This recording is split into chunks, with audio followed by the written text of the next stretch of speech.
Hi friends, ఇవాళ నాకు ACL reconstruction surgery జరిగింది. నేను రోడ్ మీద వెళ్తుంటే నా స్కూటీ స్కిడ్ అయ్యి కింద పడ్డాను. దానివల్ల ఆ టైంలో అయితే నాకు ఇంజరీస్ ఏం పెద్దగా కాలేదు, జస్ట్ లెఫ్ట్ నీకి చిన్నగా రాసుకుపోయిండే. బట్ నేను లేవలేకపోయినా.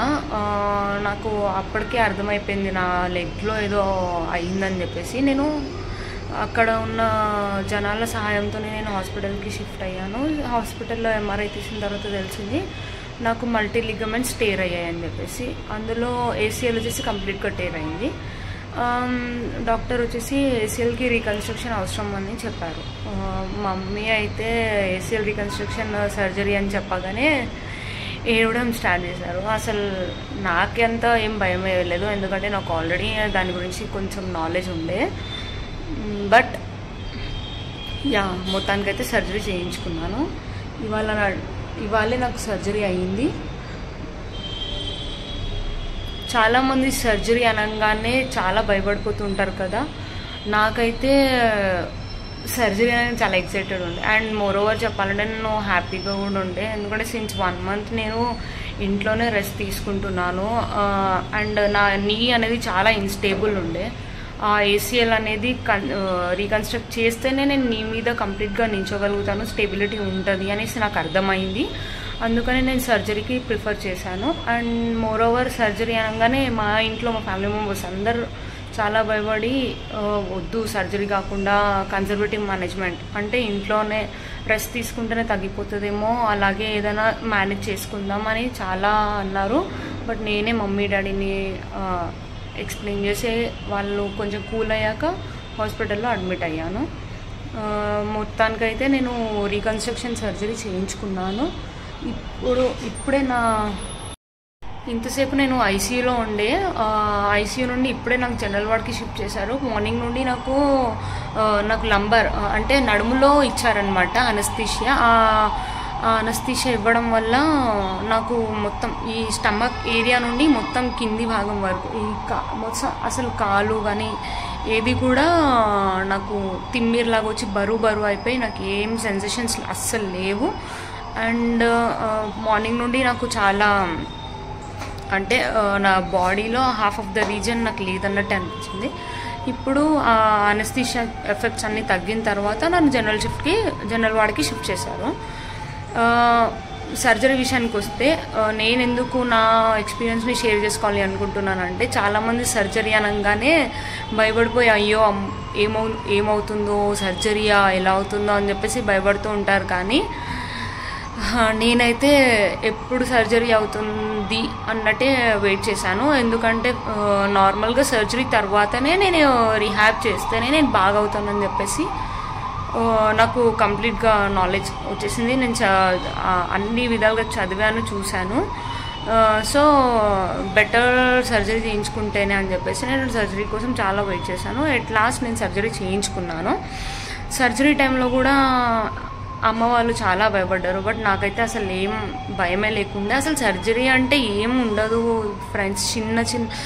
చిన్నగా కట్ చేసి అది ఏదైతే టేర్ అయిందో దాన్ని రీకన్స్ట్రక్ట్ చేస్తారు. నాకు ఇక్కడ పెరోనియస్ అని ఉంటుంది మజిల్, అది దాని యొక్క టెండాన్ని గ్రాఫ్ట్ లాగా వాడి ఏసీఎల్ని రీకన్స్ట్రక్ట్ చేశారు.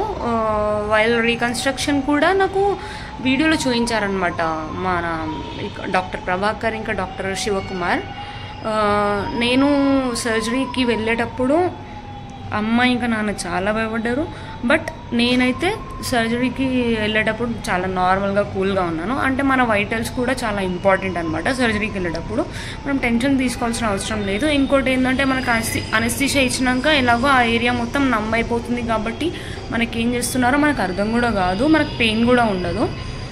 అలాంటి విషయానికి మనం భయపడాల్సిన అవసరం లేదు.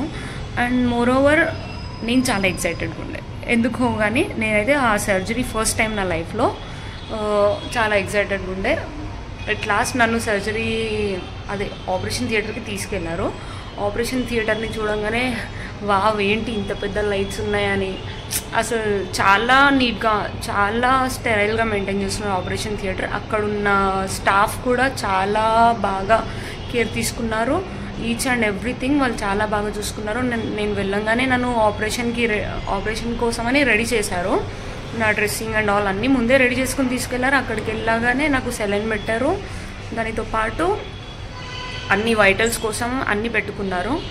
అండ్ వాళ్ళు ఎప్పుడైతే నాకు అనస్థీషియా ఇస్తానని చెప్పేసి అనస్థీషియా డాక్టర్ వచ్చి నాకు క్లియర్గా ఎక్స్ప్లెయిన్ చేశారనమాట, అనస్థీషియా ఇస్తున్నాను అండ్ ఆల్. ఆ టైంలో నాకు మమ్మీ వచ్చేసి అనస్థీషియా నీకు నడుములో ఇస్తే నీకు లైఫ్ టైం పెయిన్ ఉంటుందని చెప్పేసి కొంచెం భయపెట్టారు. సో అనస్థీషియా ఇచ్చేటప్పుడు నాకు కొంచెం భయం, నాకు ఇంజెక్షన్స్ అంటే కొంచెం భయం. సో అనస్థీషియా టైంలో నేను కొద్దిగా భయపడ్డా ఇంజెక్షన్ ఇస్తున్నారని. అండ్ ఆ టైంలో కూడా నేను అక్కడ సిస్టర్ ఇంకా ఆయా ఉండే, వాళ్ళు నాకు చాలా హెల్ప్ చేశారు. వాళ్ళ చేతులు పట్టుకునే ఉన్నాను. అసలు అనస్థీషియా మేడం నాకు ఎక్స్ప్లెయిన్ చేశారు. సిస్టర్ ఇంకా ఆయా వాళ్ళందరూ నాతో మాట్లాడుతూనే ఉన్నారు.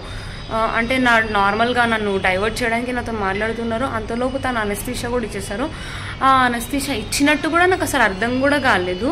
చాలా అసలు ప్రిక్ చేసింది కూడా నాకు తెలియలేదు. బట్ అనస్థీషియా ఇచ్చేసారు అలాగా. అనస్థీషియా టైంలో ఇంకో మెయిన్ పాయింట్ ఏంటంటే, వెన్ డాక్టర్ అప్రోచ్ అయ్యి అనస్థీషియా కోసం నన్ను కూర్చోబెట్టారు. బ్యాక్ రీజన్ ఇవ్వడానికి నేను ఇట్లా కొంచెం కూర్చున్నాను అనమాట, ఇలా బెండ్ అయి కూర్చున్నాను.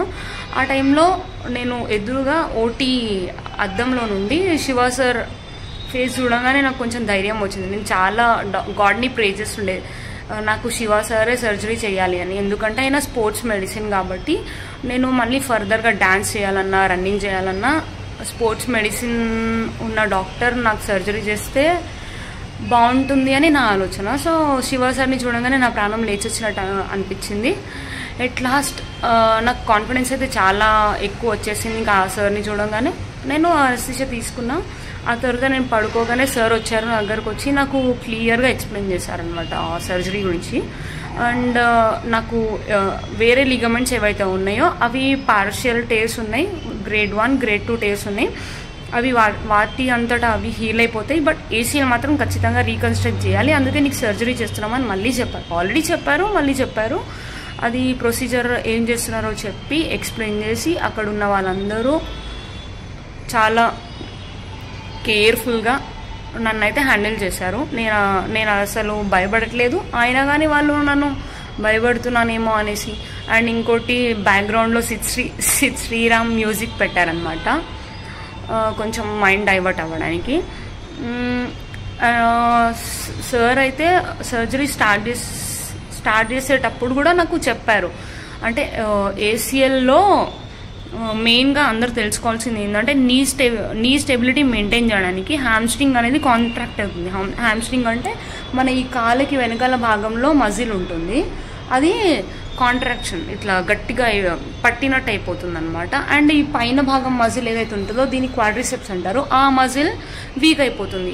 ఇది ఎందుకు అవుతుంది అని అంటే, నార్మల్గా మన నీ ఏదైతే ఉందో ఏసీఎల్ ఏం చేస్తుందంటే మన నీని ఇలా మనం డాన్స్ చేసినా ఏదైనా ట్విస్టింగ్ మూమెంట్ చూసినా ఈ నీ అనేది ముందుకి రాకుండా కంట్రోల్ చేస్తుంది అనమాట మూమెంట్ని. సో ఆ మూమెంట్ని కంట్రోల్ చేసి నీ స్టేబుల్గా పెట్టేది ఏసీఎల్.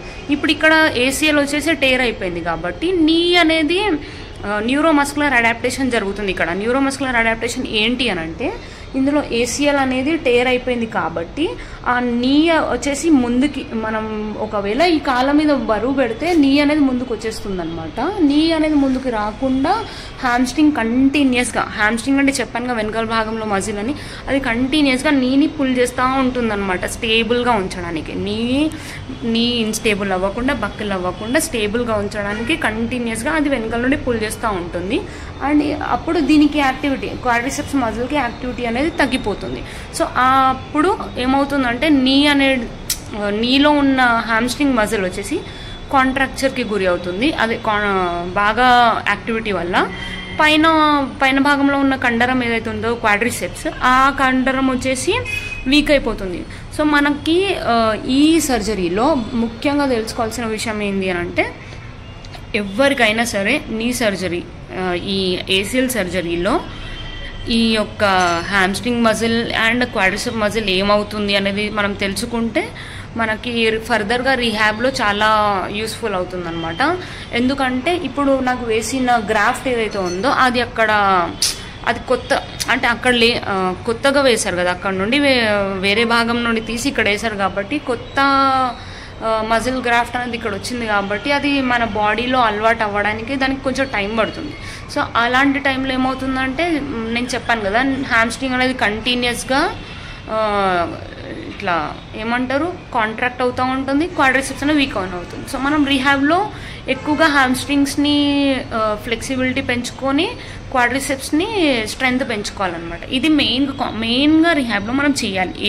అన్నిటితో పాటు ఇది మెయిన్గా మనం కాన్సన్ట్రేట్ చేయాలి. అండ్ సర్జరీ విషయానికి వస్తే, సర్జరీ చేసే టైంలో శివ సార్ కంప్లీట్ సర్జరీ అయిపోయేదాకా ఉన్నారు. అండ్ శివ సార్తో పాటు నన్ను రిఫర్ చేసిన డాక్టర్ ప్రభాకర్, ఆయన అన్నిట్లో చాలా ఎక్స్పీరియన్స్ డాక్టర్. శివ సార్ వచ్చేసి స్పోర్ట్స్ మెడిసిన్. వీళ్ళిద్దరు కలిసి నాకు సర్జరీ చేశారు. నాకు సర్జరీ చేసేటప్పుడు కూడా నాకు ఇక్కడ స్క్రీన్ ఉంటుంది, ఆ స్క్రీన్లో క్లియర్గా చూపించారు అన్నమాట. చూడమ్మా, నీ MCL నీ LCL ఇవన్నీ పార్షియల్ టేర్స్ అయ్యాయి, వీటికి అవి హీల్ అయిపోతాయి పార్షియల్ టేర్ కాబట్టి. బట్ ACL కంప్లీట్ టేర్ అయింది, దానికి మేము టెండాన్ వేస్తున్నాము, ఇక్కడ టెండాన్ గ్రాఫ్ట్ వేస్తున్నాము అని చెప్పేసి ఆ గ్రాఫ్ట్ కూడా వేసిన తర్వాత ACL టేర్ అయిన ఫైబర్స్ చూపించారు. మళ్ళీ గ్రాఫ్ట్ వేసిన తర్వాత కూడా అది ఎంత స్ట్రాంగ్గా వేసారనేది, దాని లాక్సిటీ లేదు అంటే ఇలా లూజ్గా కాకుండా స్ట్రాంగ్గా వేసామనేది కూడా అన్నీ చూపించిన తర్వాత సర్జరీ క్లోజ్ చేశారు. సర్జరీ అయిపోయిన తర్వాత నా నీ రేంజ్ ఆఫ్ మోషన్, అదే నీ ఎంతవరకు పోగలుగుతుంది ఆ ACLతోని నా నీ మళ్ళీ 100% నార్మల్ రికవరీ అవుతుంది. అది నేను దాని మీద ఫోకస్ చేసి మంచిగా రీహాబ్ చేయాలని చెప్పేసి సార్ అయితే నాకు ఫోటో కూడా తీసి చూపించారనమాట, నా నీ రేంజ్ ఆఫ్ మోషన్. అండ్ ఆ తర్వాత నేను అక్కడ నుండి ICUకి షిఫ్ట్ చేశారు. ICUలో టిల్ ఈవినింగ్ ఉన్నాను. ICU తర్వాత ఇప్పుడు జనరల్ వార్డ్కి వచ్చేసాను. నేనైతే సర్జరీలో ఇంత కూడా నాకు అసలు ఏం అవ్వలేదు. అండ్ చాలా స్ట్రాంగ్గా పాజిటివ్గా, అసలు సర్జరీ అంటే చాలామంది భయపడిపోతారు కానీ భయపడాల్సిన అవసరం లేదు. ఇది చిన్న సర్జరీ అని అయితే అనను, అలా అని చెప్పేసి భయపడే అంత పెద్ద సర్జరీ కూడా కాదు.